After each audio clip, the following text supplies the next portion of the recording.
This is something that most men feel, but have never heard spoken out loud. And it's something I had to learn the hard way. Being a good man is not enough.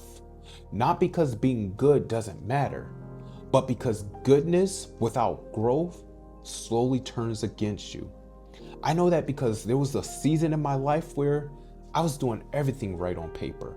I showed up, I worked hard, I carried responsibility, I even provided fully. And yet, I was tired in a way that sleep didn't fix. I was irritated over small things, and I couldn't even explain why I felt disconnected from my own life. It wasn't because I failed, it was because I stopped evolving.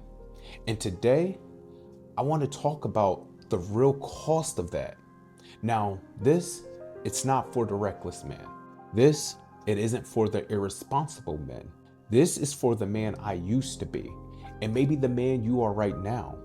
The man who carries responsibility without complaint, who shows up even when he's exhausted, who puts his family before himself, who avoids drama, who keeps his word.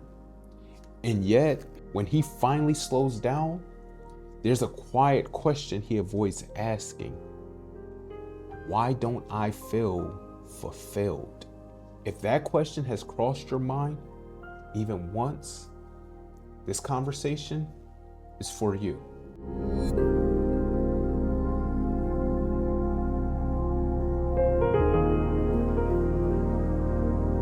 You may not know this, but most men, they were raised with this unspoken contract. It went something like this. If you're responsible, if you do the right thing, if you sacrifice, then life, it'll eventually feel good. So what you did was you became dependable. You became steady. You became the man that people relied on. But nobody warned you about this part. There comes a moment where responsibility, it stops feeling honorable and it starts feeling heavy. You're not angry. You're not depressed. You're just dull. And that dullness, it slowly turns into frustration and then irritation and then emotional distance. Not because you don't love your life, but because you're no longer growing inside of it. And here's why this matters, because this is the part that most men, they never understand. What you're feeling, it isn't weakness, it isn't ingratitude, and it isn't burnout. It's something much deeper than that. Because when a man stops growing, his body, it reacts before his mind can actually explain it. And once you understand why that happens, everything that you've been feeling, it finally starts to really make sense and you can come to grasp with it. Here's the truth. Most men, they can't even articulate this part, and they never do articulate it. A man, they can actually endure almost anything except the feeling that he's betraying his own potential. That's why stagnation hurts more than struggle. When you're struggling, at least you're moving. When you're stagnant, you're surviving, but not advancing. And your nervous system, it knows the difference. So the big idea is this: stability without growth, it doesn't create peace. It creates what I would call a quiet self-disrespect. And you may never say that out loud, but your body feels it every day. Now, here's the part that most good men don't see coming. This doesn't happen because you're lazy or inactive. It doesn't happen because you lack discipline. And it doesn't happen because you've stopped caring. That's what everyone thinks, that it's because you don't care. It happens slowly. And it happens through decisions that look responsible, mature, and I'll even say this, they even look noble. So let's talk about how good men actually get stuck. This happens in a few different ways. The first one is it's comfort, but it's comfort disguised as maturity. At some point, you told yourself, I should be grateful. And gratitude, it's good. So don't get me wrong. But you used it to silence ambition. You stopped dreaming not because you lacked vision, but because dreaming, it felt irresponsible to you. The second reason is you're carrying more without becoming more. Your workload, it actually increased.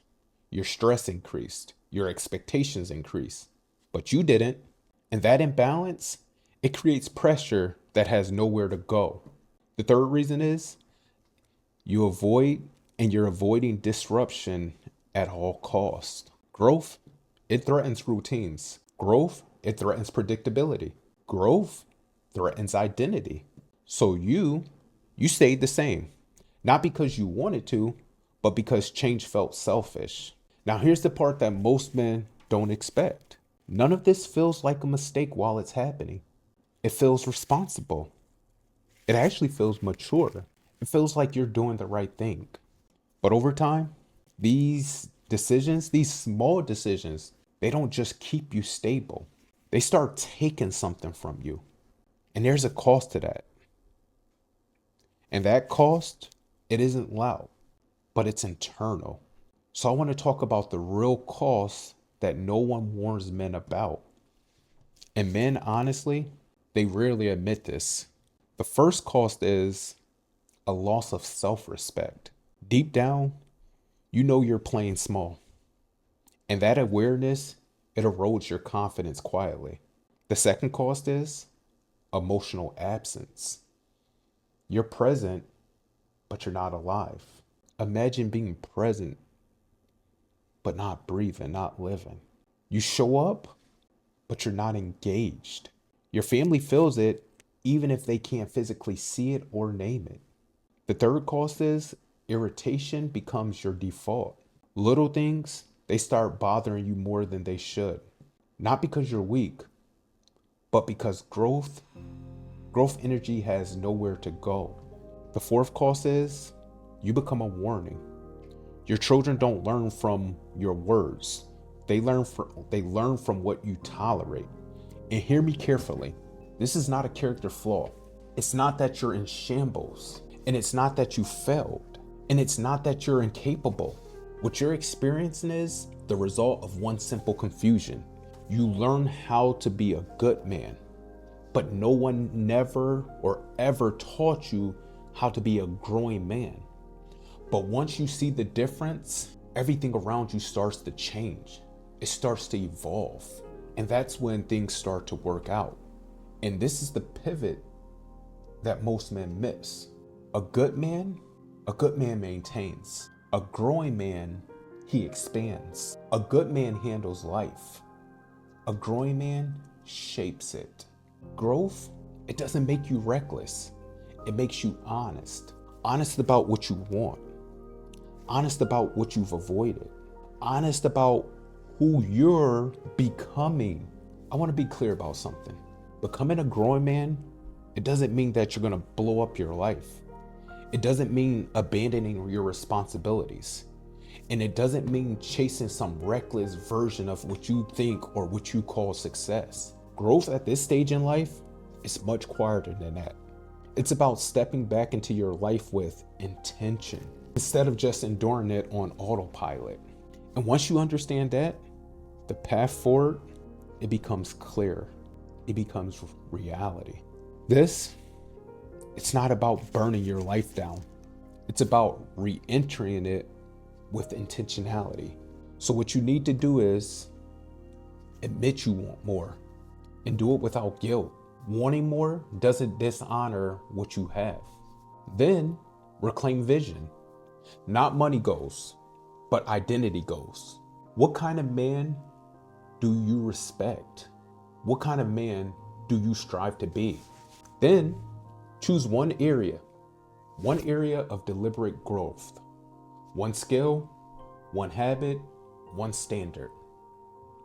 Growth, what it does is it compounds when it's consistent. Being a good man, I promise you, it matters. But being a growing man, it can change bloodlines. If something inside of you feels stirred, that's not dissatisfaction.